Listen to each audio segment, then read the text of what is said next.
This was the coldest night we'd had in Mongolia, probably somewhere in the mid-20s. David and Catherine actually stayed up much of the night, just placing little bits of poo onto the fire to keep it going. But we were greeted by a beautiful sunrise in the morning, with hawks in the air.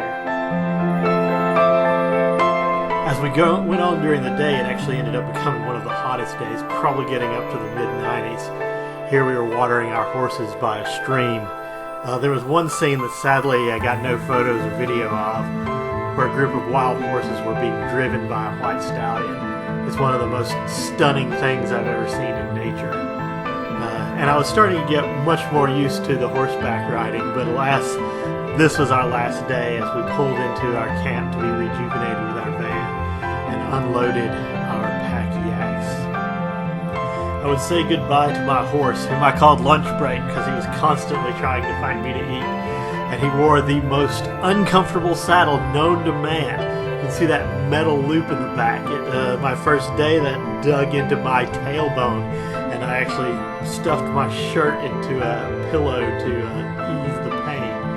And here we are saying goodbye to our horsemen. We actually let them go a little early because they'd still not found the horses that had wandered off. So we load our items back onto the van for a huge quarter-mile ride to our next location. But before we went, we enjoyed a little bit of horse milk tea. Here I am enjoying mine. At our next location, we had again a sort of Gare hotel. This is me in front of the hotel, and we'll see the luxurious accommodations that we had there. Actually, it was a really pretty blanket, I thought, but it was getting quite hot that day.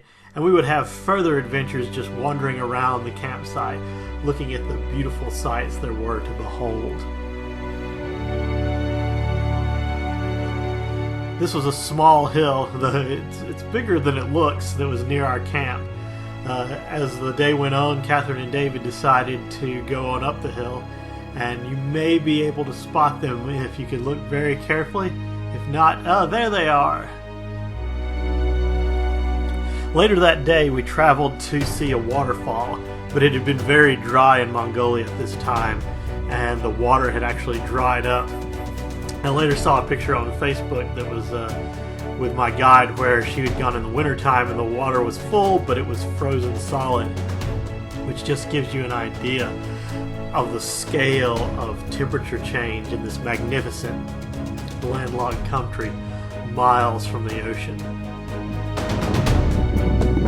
But what a beautiful country it is.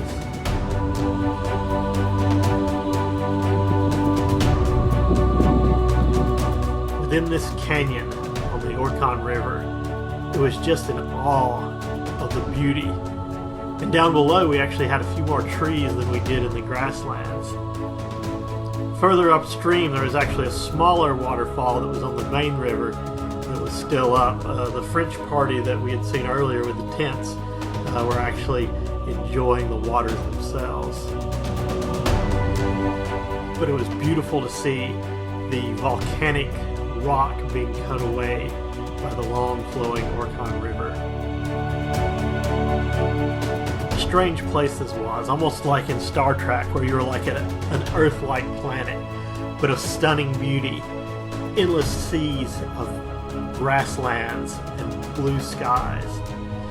And just as we were leaving, we happened to see a pair of Mongolians in the midst of traditional Mongolian wrestling. So it just was amazing to me, with such vastness, that we were able to come up on such a beautiful sight and something so Mongolian. There it is, the Orkhon Valley. We had passed through it by day, and we would be heading out later that next day.